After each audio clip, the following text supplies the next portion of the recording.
Assalamualaikum warahmatullahi wabarakatuh. Salam sejahtera bagi kita semua. Shalom. Perkenalkan, nama saya Ivone Alve Gasper, Escape Nurse MCAT. Saya adalah dosen Prodi D3 Keperawatan Tual, Poltekkes Kemenkes Maluku. Video ini saya buat sebagai salah satu syarat untuk sertifikasi dosen tahun 2026. Selama menjadi dosen, saya mengampu beberapa mata kuliah, di antaranya adalah 1 mata kuliah keperawatan keluarga, 2 mata kuliah keperawatan maternitas, 3 mata kuliah ilmu biomedik dasar, dan yang keempat mata kuliah farmakologi. Pada video ini, saya akan menjelaskan mengenai salah satu mata kuliah, yaitu keperawatan keluarga, yang menjadi bidang ilmu yang saya tekuni. Mata kuliah keperawatan keluarga dengan kode mata kuliah WAT 5.33.24 merupakan mata kuliah wajib pada semester 4 dengan beban 2 SKS praktik yang dilaksanakan dalam 16 kali pertemuan. Mata kuliah ini menguraikan tentang konsep pelayanan kesehatan primer, konsep keluarga dan keluarga sejahtera, konsep keperawatan keluarga, proses asuhan keperawatan keluarga, serta praktik asuhan keperawatan keluarga. Proses pembelajaran dilaksanakan melalui kuliah tatap muka, diskusi, penugasan, dan praktikum di laboratorium dengan pendekatan pembelajaran yang berpusat pada mahasiswa atau student center learning. Adapun capaian pembelajaran pada mata kuliah ini meliputi 1.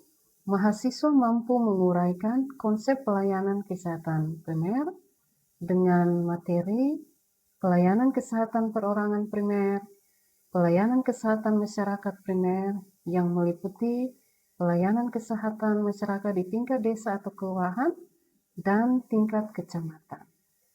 Capaian pembelajaran yang berikut adalah mahasiswa mampu menguraikan konsep keluarga dengan materi konsep keluarga sejahtera, tahapan keluarga sejahtera, indikator keluarga sejahtera. Kemudian yang ketiga, mahasiswa mampu menguraikan konsep keperawatan keluarga dengan materi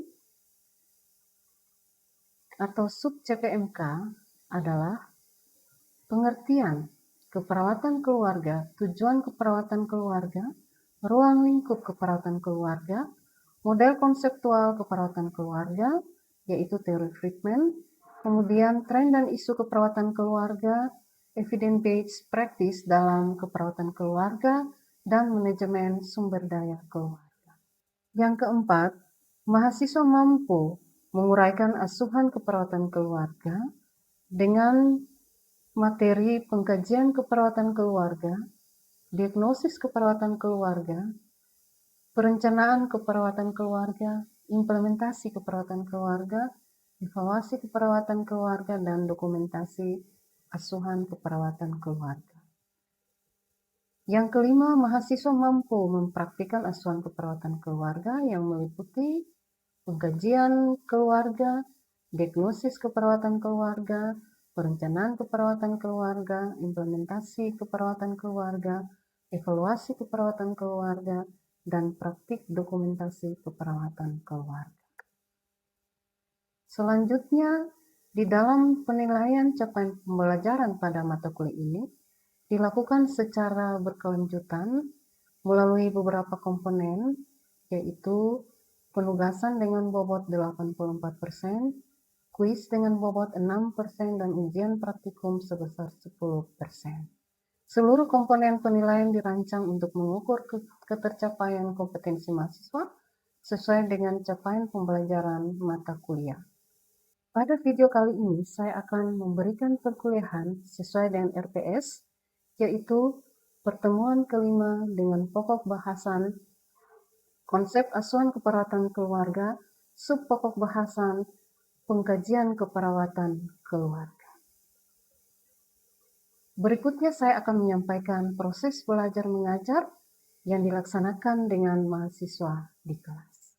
Assalamualaikum warahmatullahi wabarakatuh.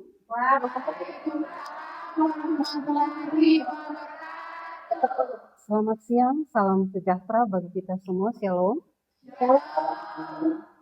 Apa kabar adik-adik mahasiswa? Alhamdulillah. Puji syukur kepada Tuhan karena hari ini kita boleh ada lagi di ruang kelas ini untuk kita ada sama-sama di dalam pembelajaran mata kuliah keperawatan keluarga. Hari ini kita akan melakukan pembelajaran dengan topik pengkajian keperawatan keluarga. Nah, hari ini merupakan pertemuan kita yang kelima, ya. Jadi pertemuan pertama sampai keempat sudah kita lewati, dan hari ini kita masuki pertemuan yang kelima. Ya, sebelum kita membahas tentang topik di pertemuan kelima ini, tentunya pertemuan yang sebelumnya ada kaitannya dengan pertemuan di hari ini. Nah, kita mereview dulu ya, untuk pertemuan yang terakhir, yaitu pertemuan yang keempat. Ada yang tahu pertemuan yang keempat pada RTS kita itu membahas tentang apa ya? Bisa diingat? Keperawatan keluarga, Ibu. 100 ya. Baik, jadi konsep keperawatan keluarga. Nah, di dalam pertemuan yang keempat, konsep keluarga itu sudah diajari tentang apa itu keluarga, dalam hal ini definisi keluarga ya, antara lain, kemudian ruang lingkup keluarga, model konseptual keperawatan keluarga, tren dan isu keperawatan keluarga, dan seterusnya. Nah, untuk kita mulai pertemuan kita di hari ini dengan materi pengkajian keperawatan keluarga, maka saya perlu juga untuk mereview atau ingin merefleksi dari saudari-saudari mahasiswa tentang pertemuan yang lalu. Di antara kalian, ada yang bisa menyampaikan definisi atau pengertian dari keluarga? Saya, Ibu. Ya, silahkan Mariane. Baik, Ibu. Terima kasih atas kesempatan yang telah diberikan kepada saya. Menurut pendapat saya, keluarga itu merupakan unit terkecil dalam masyarakat yang terdiri dari kepala keluarga, ibu, dan anak-anak, Ibu. Ya, Mariani sudah menyampaikan tentang definisi keluarga. Mungkin ada pendapat dari teman yang lain? Silahkan, Mia. Keluarga adalah dua orang yang bersama dan memiliki ikatan emosional serta memiliki hubungan darah. Baik, ya. Jawaban yang disampaikan ini tidak salah, benar ya, bahwa ada berbagai definisi dari keluarga. Antara lain yang sudah disampaikan oleh kedua teman, kita beri aplaus sebagai kedua teman. Ya, baik. Untuk mereview pembelajaran kita yang lalu tentang model konseptual keperawatan keluarga dari adik-adik mahasiswa, adakah yang bisa memberikan contoh atau salah satu model konseptual keperawatan keluarga yang biasanya kita gunakan di dalam keperawatan keluarga? Ya, silakan.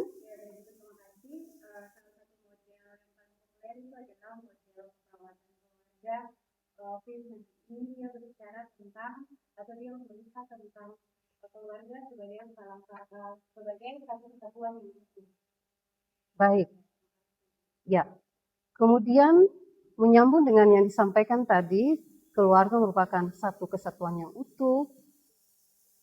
Di dalam konsep model keperawatan Friedman, ada beberapa komponen yang diuraikan di dalam pengkajian keperawatan keluarga. Kira-kira komponen-komponen apa saja yang diuraikan dalam model keperawatan dari Friedman? Silakan, Nanda. Ada 6 bagian besar. Yang pertama adalah data identitas. Yang kedua itu ada tahap perkembangan dan sejarah keluarga. Yang ketiga itu ada data hubungan. Yang keempat ada struktur keluarga. Yang kelima ada fungsi keluarga. Yang keenam berbicara tentang stres dan problem keluarga. Demikian itu yang kita sampaikan. Baik, terima kasih. Jawaban yang benar sekali. Jadi di dalam model konseptual dari Friedman itu ada berbagai komponen, ya, komponen pengkajiannya Pertama tentang identitas keluarga, ya. Kemudian ada tentang lingkungan dan stres dan coping.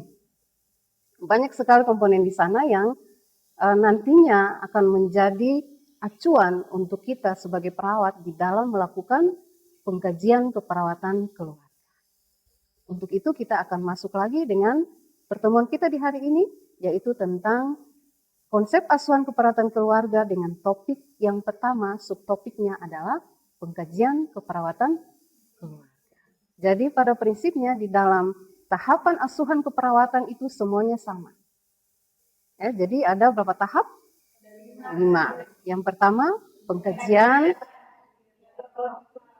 yang ketiga 4, dan yang terakhir evaluasi. Baik, sebagaimana sudah disampaikan oleh model konseptual dari Friedman tadi, bahwa keluarga merupakan sistem, maka kita harus melihat bahwa pengkajian keluarga ini dia berbeda dari pengkajian individu. Karena fokus utama adalah keluarga sebagai suatu sistem. Maka komponen-komponen di dalamnya itu saling mempengaruhi. Dengan demikian, jika ada seorang anggota keluarga yang mengalami masalah kesehatan misalnya, maka dia akan mempengaruhi atau berdampak pada anggota keluarga yang lain. Sampai di sini, adik-adik mahasiswa bisa paham? Yang pertama kita lihat ada 5 langkah, ya. Jadi 5 langkah ini diperhatikan dengan baik. Pertama ini kita mengetahui dulu kondisi kesehatan keluarga secara menyeluruh. Kemudian kita mengidentifikasi faktor risiko. Misalnya contoh, kalau seorang anggota keluarga mengalami diabetes mellitus misalnya, maka kita harus memahami bahwa ada faktor risiko untuk terjadinya diabetes mellitus. Kemudian yang ketiga, mengenali kapasitas dan kemampuan keluarga dalam merawat anggota keluarganya. Berarti kalau yang tadi sudah saya sampaikan, kalau ada anggota keluarga yang mengalami penyakit diabetes, maka kira-kira di dalam keluarga itu kemampuan untuk merawatnya itu bagaimana. Kemudian langkah keempat, menentukan masalah atau diagnosis keperawatan, ya. Dan yang terakhir adalah menyusun perencanaan. Dalam hal ini, di dalam perencanaan itu intervensi apa, tindakan apa yang akan perawat dan keluarga lakukan. Bertolak dari model konseptual daripada Friedman, maka ada 10 komponen ini yang harus di dalam mindset perawat ketika melakukan pengkajian keperawatan keluarga. Yang pertama, identitas keluarga, bukan identitas individu. Ya, sekali lagi, karena ini merupakan pengkajian keluarga sehingga di dalam pengkajian data identitas ini kita mengkaji identitas keluarga. Selanjutnya, tipe dan bentuk keluarga. Tipe dan bentuk keluarga ini ada berbagai tipe. Ada yang bisa sebutkan satu saja tipe keluarga? Ya, oke, satu aja. Oke, nuclear family, keluarga inti, ya, contoh. Yang berikut adalah tahap dan tugas perkembangan keluarga. Nah, bagian ketiga ini kita akan melihat bagaimana di dalam keluarga itu, satu keluarga ini tentunya mempunyai tahapan perkembangan keluarga yang berbeda-beda. Ada keluarga yang pasangan baru menikah, ada keluarga yang dengan remaja, ada keluarga yang sudah sampai di usia lansia. Nah, itu yang dimaksud dengan poin yang ketiga dan yang keempat, riwayat kesehatan. Riwayat kesehatan tentunya kalau ada yang sakit, kita akan mengkaji riwayatnya sejak kapan sakit. Kemudian yang keenam, struktur keluarga. Yang ketujuh, fungsi keluarga. Yang kedelapan, stres dan coping. Kemudian yang kesembilan, pemeriksaan fisik. Dan yang terakhir adalah harapan keluarga atau ekspektasi keluarga. Kemudian anggota keluarga. Nah, di dalam pengkajian identitas ini bukan hanya nama, tapi ada usianya, kemudian hubungannya anak, ataukah istri, ya, kepala keluarga, kemudian latar belakang pendidikan, dan pekerjaan. Kemudian, nah yang tadi sudah disampaikan tipe keluarga. Tipe keluarga antara lain adalah keluarga inti atau nuclear family. Kalau keluarga inti berarti ayah, ibu, dan anak-anak. Kalau keluarga besar ada anggota keluarga lain bukan termasuk dalam keluarga inti. Misalnya kakek nenek, ya, atau mama mantu, menantu, seperti itu ya. Komponen pengkajian yang ketiga adalah pengkajian tentang tahap perkembangan keluarga. Tahap perkembangan keluarga ini dimulai ya dari yang baru menikah dan terakhir dengan usia lansia. Nah, tentunya masing-masing tahapan ini berbeda-beda. Ya, dalam hal ini kita mengacu pada anak yang tertua. Ya. Jadi kalau keluarga di dalam keluarga anak yang tertua usianya usia remaja, maka keluarga itu berada dalam tahap perkembangan anak dengan remaja. Tentunya tahap perkembangan atau tugas keluarga di usia-usia ini berbeda-beda ya. Nah, pada kesempatan ini contohnya fokus pada keluarga dengan usia anak remaja. Apa saja yang harus keluarga perhatikan? Antara lain ya, memberikan kesempatan kepada anak untuk mandiri. Kemudian kedua, menjaga komunikasi yang terbuka. Kemudian mempersiapkan pendidikan untuk studi lanjut. Yang berikut adalah fungsi perawatan kesehatan. Fungsi ini adalah kemampuan keluarga dalam menjaga atau merawat anggota keluarga ya. Jadi fungsi ini paling inti di dalam asuhan keperawatan. Nah, untuk itu ada lima tugas kesehatan keluarga. Apa saja fungsi atau tugas kesehatan keluarga di bidang kesehatan ini? Keluarganya pertama kita lihat dulu dari anak tangga pertama, yaitu keluarga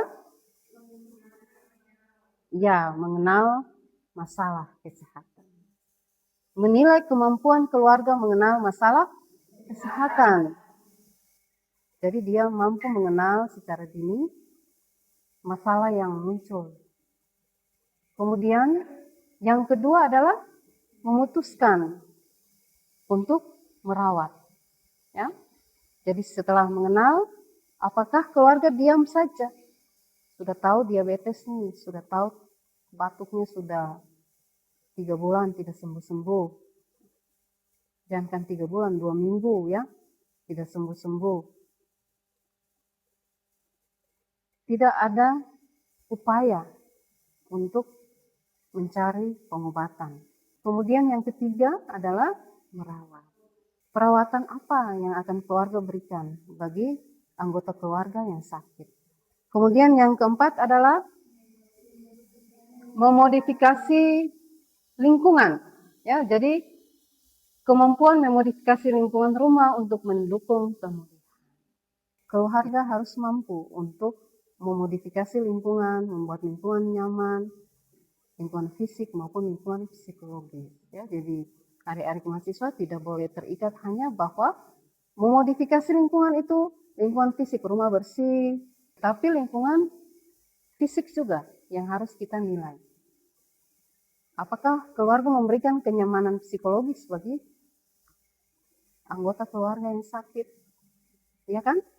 Kalau kita sakit tentunya kita butuh adalah sentuhan kasih sayang melalui perhatian. Nah, untuk itu penting sekali di dalam pengkajian keperawatan keluarga, perawat mengkaji poin ini, yaitu memodifikasi lingkungan. Dan yang terakhir adalah keluarga mampu untuk menggunakan, benar sekali. Jadi penggunaan fasilitas terakhir, ya, fasilitas kesehatan ini diletakkan di bagian yang terakhir. Kenapa? Karena diharapkan keluarga itu sudah mampu untuk menolong diri sendiri dulu, ya, baru menggunakan fasilitas kesehatan.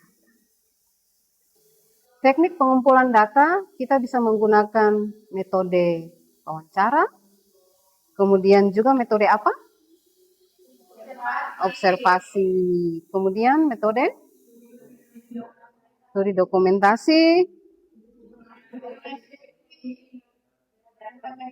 Ya. Nah, ini merupakan 5 ya. 5 cara atau metode yang kita bisa pakai. Nah, pertanyaannya, Ibu, saya pakai satu metode saja boleh tidak? Atau Ibu, saya bisa pilih 2 saja? Bisa tidak?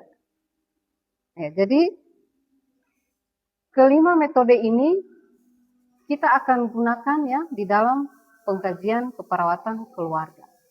Yang pertama wawancara, tadi kita sudah anamnesa itu ya, mulai dari identitas keluarga sampai dengan masalah-masalah yang dialami. Itu kan kita wawancara ya? Iya. Kemudian observasi. Misalnya tadi dibilang stres. Ketika kita mengobservasi, kita wawancara, ada tidak ekspresi stresnya, cemasnya. Jika mengalami nyeri misalnya, ekspresi meringisnya ada atau tidak. Nah, itu yang masuk pada metode yang kedua. Kemudian metode ketiga, studi dokumentasi. Nah, studi dokumentasi ini tergantung ya. Kadang pasien punya dokumen. Contoh misalnya pasien pernah mengalami diabetes mellitus, kemudian pernah melakukan pemeriksaan gula darah, dan dia memiliki data. Saya bulan lalu itu ke puskesmas, ini hasil pemeriksaan gula darah saya misalnya. Maka kita akan dapati seperti itu. Ya. Kalau ada yang batuk berdarah, ke puskesmas, ke rumah sakit, ada tidak hasil pemeriksaan yang lainnya seperti fototoraks. Nah, itu bisa merupakan salah satu data untuk ada di dalam studi dokumentasi ya. Catatan kesehatan yang lainnya. Nah, ini studi dokumentasi. Kemudian yang terakhir yaitu ada instrumen spesifik ya. Ini instrumen spesifik ini terkait dengan data ECOMAP, genogram, APGAR ya pada keluarga. Kemudian yang terakhir ini pemeriksaan fisik, mendapatkan data objektif klinik ya. Jadi yang tadi saya katakan bahwa apakah kita bisa hanya satu saja metodenya? Tentunya tidak bisa, karena di dalam pengkajian keperawatan kita harus memiliki data objektif dan data subjektif. Kalau hanya satu misalnya wawancara ini masuk pada data objektif atau subjektif? Subjektif. Subjektif menurut pasien, menurut keluarga. Untuk data objektifnya kita bisa melihat pada data pemeriksaan fisik, studi dokumentasi, observasi ya dan seterusnya. Nah, jadi ini merupakan gabungan metode yang akan kita gunakan, adik-adik mahasiswa gunakan ketika melakukan pengkajian keperawatan keluarga. Dan metode ini bukan hanya pada asuhan keperawatan keluarga, tetapi pada asuhan keperawatan anak, asuhan keperawatan maternitas dan sebagainya. Ya. Baik, jadi topik tentang pengkajian keluarga sampai di sini. Ya. Selanjutnya saya memberikan kesempatan bagi adik-adik mahasiswa untuk memberikan pertanyaan. Ada dari adik-adik mahasiswa yang belum paham atau mau bertanya, silakan. Kalau tidak ada, sekarang saya yang bertanya nih ya, mengapa pengkajian itu penting? Mengapa pengkajian keperawatan itu penting? Ada yang bisa menjawab? Ya, silakan.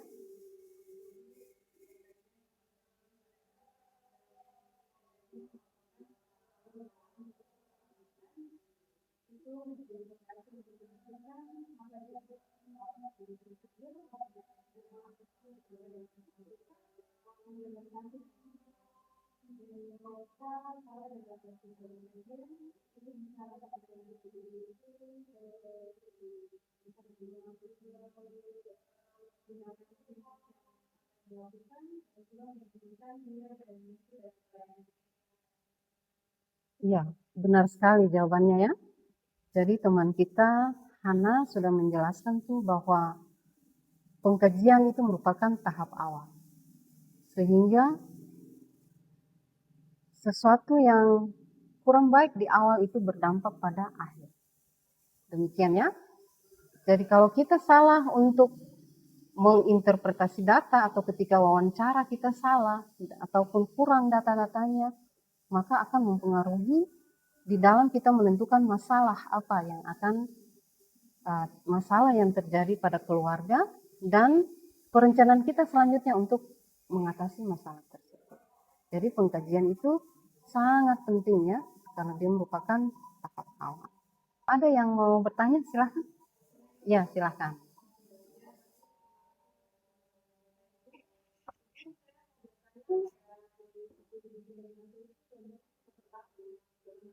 Baik.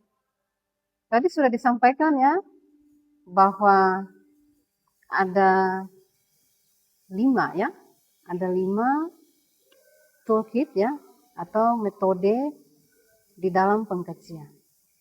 Salah satunya yang ditanyakan oleh teman kita, studi dokumentasi.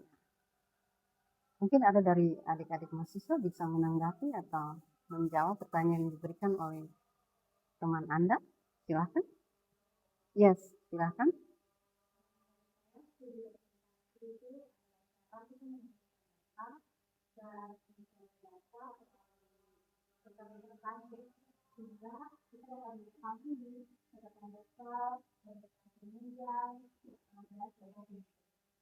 Baik. Bisa diterima? Ya.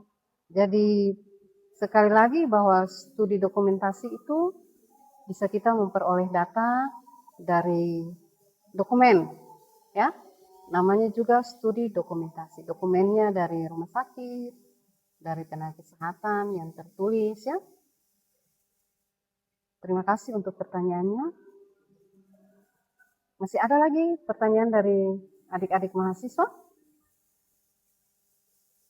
Ya. Pas. Nah, yang terakhir dari saya nih. Pertanyaan terakhir dari saya. Kenapa pengkajian keperawatan keluarga itu beda dari pengkajian keperawatan yang lain? Ada yang bisa mengingat? Ya, silakan Anda.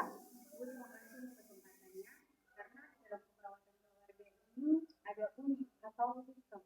Kalau keperawatan yang lain itu berbicara tentang individu, sementara untuk keperawatan keluarga ini berbicara tentang lebih dari satu orang yang termasuk dalam unit atau individu keluarga sendiri.